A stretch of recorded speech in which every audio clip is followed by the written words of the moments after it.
warahmatullahi wabarakatuh. Perkenalkan, nama saya Oktalis Dianti SPDI. Saya adalah mahasiswa PPG dalam jabatan Batch 1 tahun 2025 LPTK UIN Raden Mas Said Surakarta, sekaligus sebagai guru sejarah kebudayaan Islam di MTS Negeri 2 Bengkulu Utara, Provinsi Bengkulu. Pada hari ini, saya akan melaksanakan praktek pembelajaran uji kinerja. Selamat menyaksikan. Wassalamualaikum warahmatullahi wabarakatuh.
Assalamualaikum. Waalaikumsalam. Apa kabar anak-anak hari ini? Alhamdulillah, aku sehat. Allahu Akbar. Apakah ada yang tidak masuk hari ini? Nurfika. Kemana Nurfika? Sakit. Kita doakan ya, semoga teman kita Nurfika cepat diberikan kesembuhan dan kita semua yang ada di sini selalu diberikan kesehatan. Allahumma Amin. anak-anak, sebelum kita mulai pelajaran pada pagi hari ini, Ibu persilakan kepada ketua kelas Al-Fatir untuk memimpin doa teman-teman pada hari ini. Silakan Al-Fatir. Masya. Berdoa.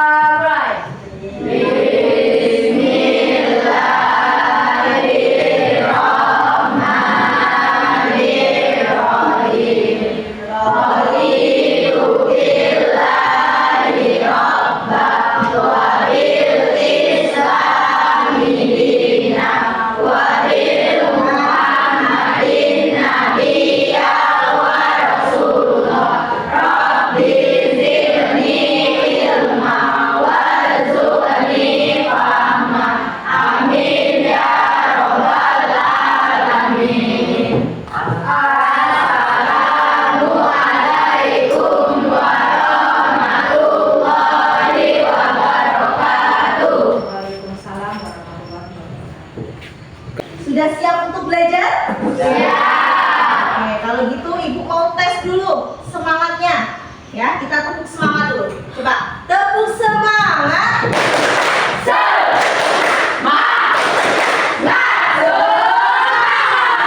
Tuh, satu lagi. Tepuk rimba.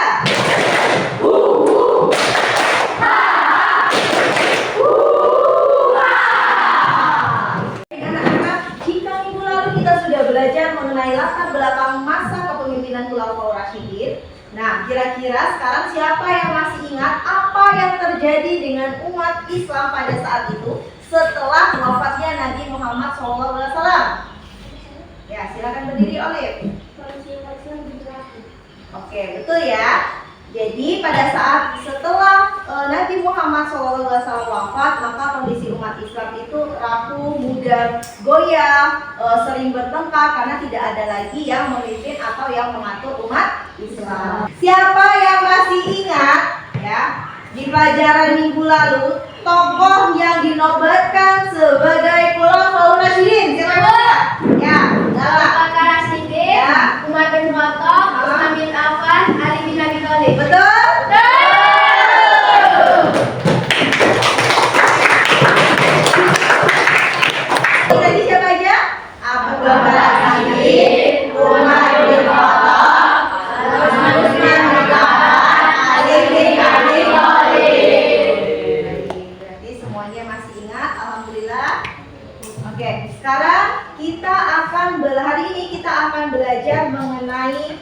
biografi dan prestasi dari keempat khalifah itu. Nah, untuk pada hari ini kita bahas dua dulu ya, tentang Abu Bakar As-Siddiq dan Umar bin Khattab. Baik anak-anak, dari proses pembelajaran ini nanti, di mana capaian pembelajaran kita pada hari ini adalah diharapkan setelah kita belajar tentang biografi dan prestasi yang pernah diraih oleh beberapa khulafaur rasyidin, itu anak-anak bisa menganalisis berbagai peristiwa yang terjadi pada masa kepemimpinan khulafaur rasyidin sebagai inspirasi dalam menerapkan sikap saling menghargai dan menghormati perbedaan pendapat di kehidupan masa kini dan masa yang akan datang. Itu capaian pembelajaran yang akan kita capai. Di mana tujuan pembelajarannya yaitu setelah membaca buku paket masa kepemimpinan khulafaur rasyidin, subbab biografi dan prestasi yang pernah dicapai oleh khulafaur rasyidin yaitu Abu Bakar As-Siddiq dan Umar bin Khattab, peserta didik diharapkan mampu mendeskripsikan secara singkat biografi dan kebijakan penting dari masing-masing khulafaur rasyidin. Selain capaian pembelajaran dan tujuan pembelajaran yang sudah Ibu sebutkan tadi, nah, Ibu akan juga jelaskan bagaimana tahap penilaian pada hari ini. Karena hari ini Ibu akan menggunakan model pembelajaran problem basic learning, di mana kalian akan memecahkan suatu masalah melalui tayangan video. Ibu juga menggunakan metode diskusi untuk memecahkan masalah tersebut. Nah, seperti biasa, yang Ibu nilai di sini adalah sikap, ya, kemudian pengetahuan serta keterampilan kalian dalam memecahkan masalah melalui diskusi. Nah, agar tujuan pembelajaran yang telah kita tetapkan tadi itu bisa tercapai, di sini Ibu akan menampilkan sebuah video tentang masa kepemimpinan khulafaur rasyidin. Silakan. Assalamualaikum warahmatullahi wabarakatuh. Selamat datang di channel Nur Fadli Hermawan. Pada kesempatan kali ini kita akan membicarakan tentang khulafaur rasyidin sebagai pengganti Nabi Muhammad SAW. Setelah Nabi Muhammad wafat pada tahun 632 Masehi atau tahun 11 Hijriah, terdapat 4 sahabat Rasulullah SAW yang kemudian dikenal dengan sebutan khulafaur rasyidin. Siapa saja khulafaur rasyidin tersebut? Mari kita bahas bersama-sama. Sahabat Rasul yang termasuk dalam khulafaur rasyidin adalah Abu Bakar As-Siddiq, Umar bin Khattab, Utsman bin Affan, dan Ali bin Abi Thalib. Mulia yang melanjutkan perjuangan Rasulullah SAW dalam membangun dan menyebarkan ajaran Islam. Semoga kita dapat mengambil hikmah dari perjalanan hidup mereka dan menerapkannya dalam kehidupan kita sehari-hari. Wassalamualaikum warahmatullahi wabarakatuh. Tadi tayangan video tentang masa kepemimpinan khulafaur rasyidin. Kira-kira ada yang mau ditanyakan? Ada yang mau ditanyakan? Tidak. Kalau tidak, kita lanjutkan ya. Ibu akan membagi kalian menjadi 4 kelompok, di mana setiap kelompok itu terdiri dari 6 orang ya. Untuk nama-nama kelompoknya coba silakan diperhatikan di layar ya. Nah, ini Ibu tampilkan di layar untuk nama-nama kelompoknya. Terlihat? Terlihat. Nah, sekarang silakan kalian bergabung sesuai dengan nama-nama kelompok yang ada di layar tanpa bersuara. Silakan.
LKPD-nya, lembar kerja kalian.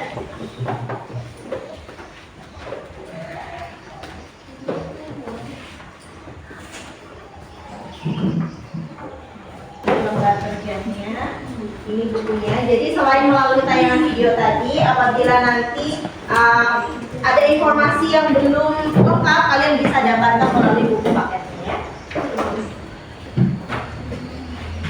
Ini kelompok kedua tadi ya.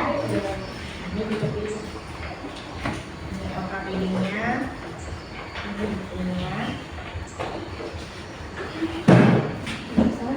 Karena hari ini kita membahas dua khulafaur rasyidin, yaitu Abu Bakar As-Siddiq dan Umar bin Khattab, Ibu akan kirimkan link videonya melalui grup WA. Baik anak-anak, link video yang Ibu sampaikan tadi sudah Ibu kirim ke grup. Jadi kelompok 1 dan 3 itu membahas tentang biografi dan prestasi yang pernah dicapai oleh Abu Bakar As-Siddiq. Kelompok 2 dan 4 membahas tentang biografi dan prestasi yang pernah diraih oleh Umar bin Khattab. Silakan kalian buka HP-nya di grup WA, masing-masing kelompok sudah Ibu kirim linknya. Jika kurang jelas boleh dilihat di layar. Perhatikan dulu sebentar ya. Untuk pengisian LKPD, langsung kalian dalam satu kelompok itu kalian langsung kerjakan di lembar yang sudah Ibu bagikan. Nah, di sini ditulis judul videonya tentang apa? Apa yang kamu tonton? Itu kan ada kan judul videonya apa? Kemudian hari tanggalnya, tanggal hari ini. Kemudian kelompoknya kamu kelompok berapa sesuai dengan nama kelompok yang sudah dibagi tadi. Kemudian anggotanya namanya siapa-siapa saja. Silakan ditulis di lembar kerjanya. Kemudian yang untuk kotak-kotaknya ini nanti topik. Ya, topik misalnya biografi Abu Bakar. Nah, hasil diskusinya apa? Nanti disimpulkan. Kemudian misalnya topiknya tentang prestasi yang pernah diraih oleh Abu Bakar As-Siddiq. Nah, apa saja? Kan nanti kalian diskusikan, oh ini. Nah, ditulis di sini. Nanti kesimpulannya apa kalian tulis juga. Paham anak-anak? Oke, silakan dilanjutkan.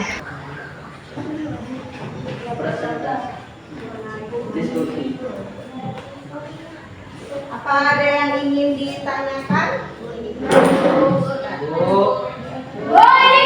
Bu?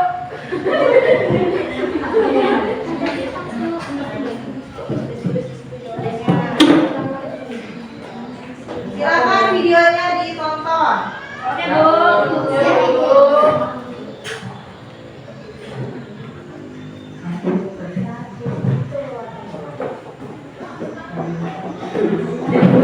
Videonya ditonton.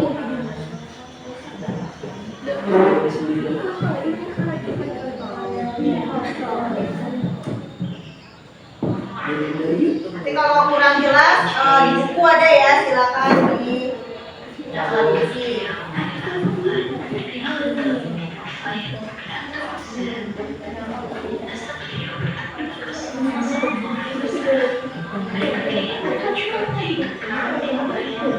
Nah, nanti jawabannya ditulis di LKPD-nya.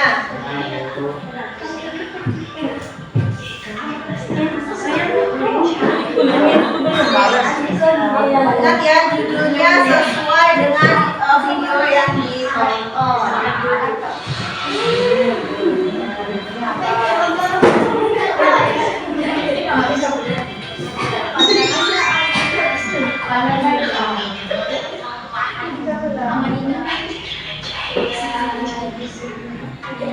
Anak-anak sudah selesai mengisi LKPD-nya? Sudah. Katanya ibu-bapaknya sudah pada lesu semua ya. Kita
video yang sudah ditonton tadi. Ayo silakan kelompok 1 semuanya maju dengan ditunjuk satu orang untuk menyampaikan kesimpulannya. Nah, untuk kelompok lain mohon diperhatikan ya, nanti ditanggapi dari kelompok satunya.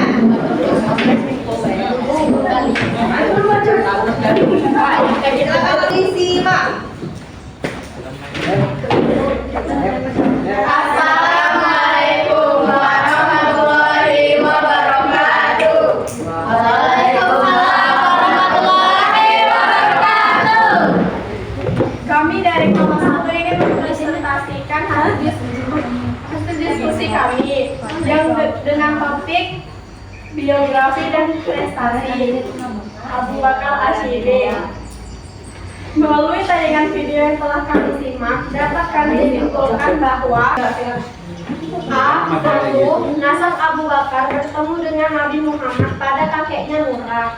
2. Abu Bakar adalah teman akrab Rasulullah sejak kecil dan memiliki sifat yang sama. 3. Diberi gelar Asyidik, orang yang selalu membenarkan perkataan Nabi. B. 1. Menumpas kaum murtad. 2. Kodifikasi Al-Quran. 3. Perluasan wilayah dakwah Islam. C. 1. Rendah hati dan amanah. 2. Setia kepada Rasulullah. 3. Rela mengorbankan seluruh jiwa dan hartanya di jalan Allah. 4. Kecintaannya terhadap Al-Quran.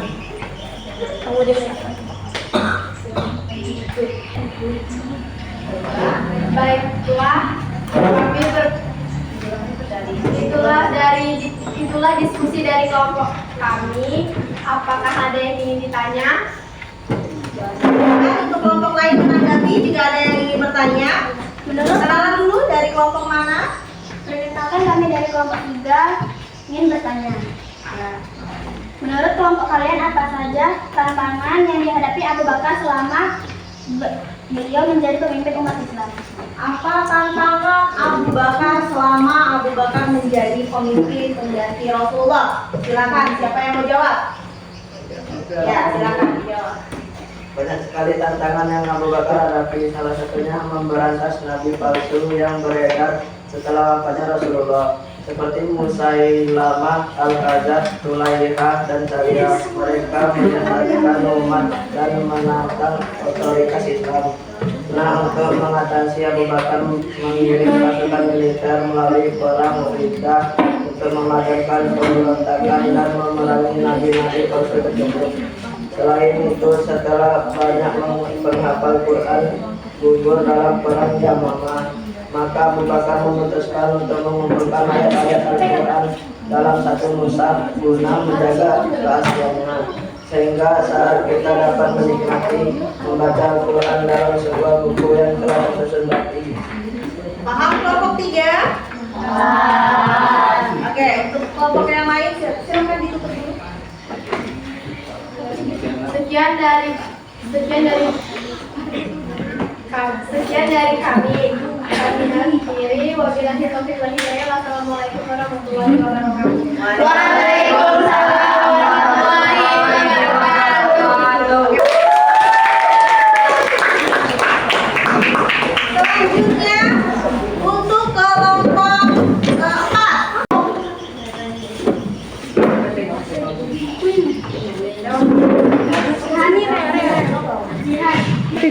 Silakan untuk kelompok 4. Untuk kelompok lain mohon diperhatikan, kemudian nanti ditanggapi jika ada yang ingin ditanyakan, nanti boleh ditanyakan ya.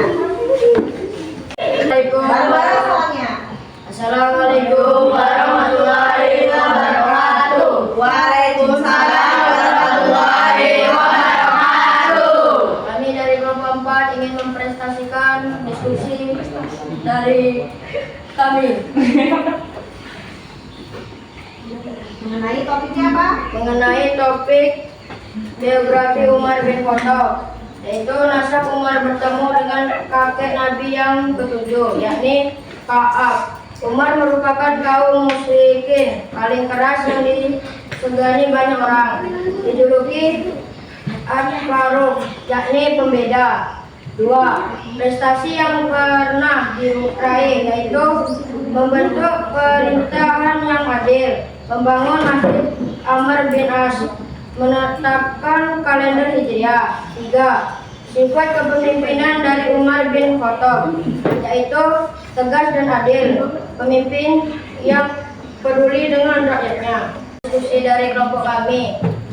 Ada yang ingin bertanya? Silakan, ada yang bertanya? Oke, kelompok 2, silakan ajukan pertanyaannya. Perkenalkan, kami dari kelompok 2 ingin bertanya. Tadi Anda menyebutkan bahwa Umar merupakan kaum musyrik, berarti Umar dari kecil bukan muslim. Lantas, apa yang menyebabkan Umar masuk Islam? Silakan dijawab oleh Ayu. Umar bin Khattab masuk Islam karena perpaduan antara kekuatan hati, kejernihan pikiran, dan peristiwa yang mengguncang batinnya. Awalnya, Umar sangat keras menentang Islam. Dalam kemarahannya, ia berniat membunuh Nabi Muhammad SAW. Dalam perjalanan menuju Nabi, ia diberitahu bahwa adik kandungnya, Fatimah binti Khattab, dan suaminya telah masuk Islam.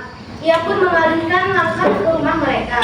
Ketika tiba di rumah Fatimah, Umar mendengar bacaan Al-Quran dari surat Taha. Ia marah dan memukul saudara iparnya, lalu melihat adiknya berdarah. Saat itulah hatinya luluh. Ia meminta untuk membaca lembaran Al-Quran tersebut, dan ketika membacanya, ia merasa sangat tersentuh oleh keindahan dan kebenaran isinya. Setelah hatinya mulai terbuka, Umar langsung pergi ke rumah Al-Arqam, di mana Nabi dan para sahabat berkumpul. Di sana ia menyatakan keislamannya secara terbuka, yang membuat kaum muslimin sangat bergembira karena Umar dikenal sebagai tokoh yang kuat dan disegani. Nah, dari kisah ini dapat kita lihat bahwa Al-Quran memiliki kekuatan yang luar biasa. Makanya kenapa Al-Quran itu dijadikan pedoman dan sumber hukum umat Islam. Oke, kita kasih hapus dulu untuk kelompok 4. Silakan ditutup. Sekian presentasi dari kami. Jika ada kesalahan, kami mohon maaf. Kepada Allah, kami mohon ampun. Kami akhiri. Wassalamualaikum warahmatullahi wabarakatuh. Warahmatullahi wabarakatuh. Silakan kembali ke tempatnya. Masuk.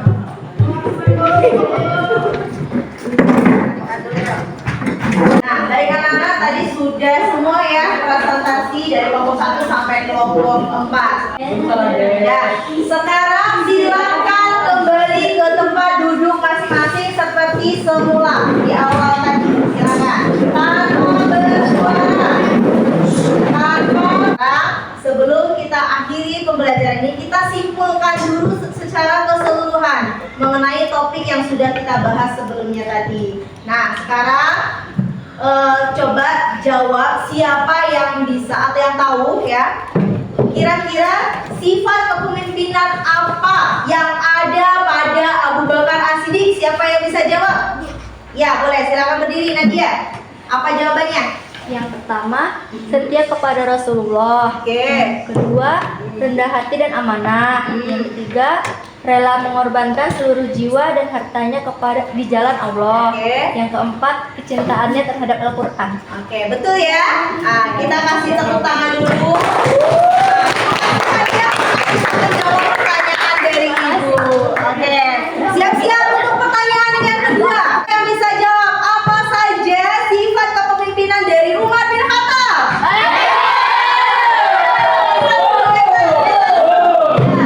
Apa Desa? Tegas dan adil. Oke. Pemimpin yang peduli terhadap rakyatnya. Oke, betul ya? Ini hadiah untuk Desa.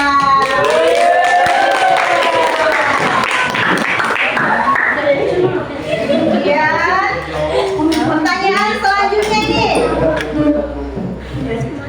prestasinya. Siapa yang tahu apa prestasi yang pernah diraih oleh Abu Bakar? Boleh. Rahel, apa Rahel?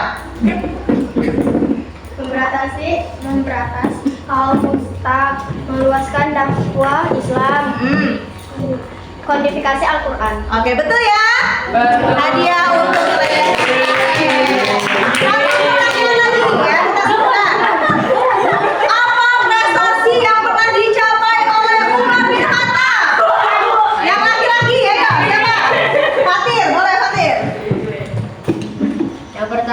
membentuk pemerintah yang adil. Yang kedua, membangun Masjid Amr bin As. Yang ketiga, menetapkan kalender Hijriah. Betul? Nah, itulah tadi ya pembahasan kita pada hari ini mengenai biografi Abu Bakar As-Siddiq dan Umar bin Khattab. Semuanya sudah paham? Paham. Bisa kita ambil hikmahnya ya, bisa kita teladani dari sifat-sifat mereka, yaitu dari kejujurannya, sifat amanahnya, apalagi sifat keteladanan. Ya, apa yang menjadi sifat keteladanannya apa saja tadi? Jujur, amanah, terus baik hati, terus apa lagi? Pokoknya yang menjadi kepribadiannya, sopan satunya yang menjadi kepribadian dari Abu Bakar dan Umar bisa kita terapkan dalam kehidupan sehari-hari ya. Nah, untuk melihat kemampuan kalian mengenai materi hari ini, Ibu kasih lembar kerja lagi yaitu refleksi. Nanti silakan diisi ya.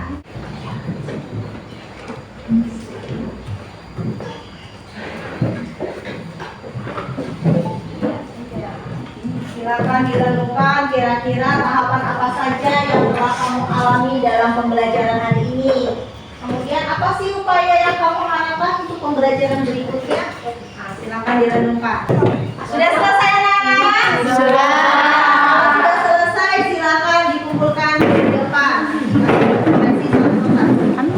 Banyak.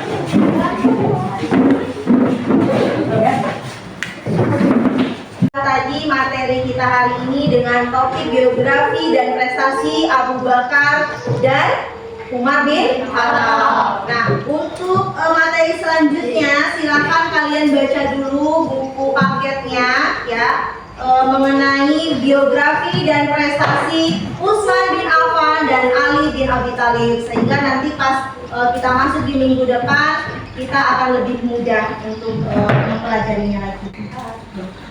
Karena berhubung waktunya sudah habis, kita lanjutkan minggu depan. Jangan lupa baca buku paketnya ya di rumah sebelum kita mengulas pembahasan minggu besok, yaitu Utsman bin Affan dan Ali bin Abi Thalib. Oke? Oke, Ibu akhiri ya. Sampai di sini perjumpaan kita pada pertemuan kali ini ya.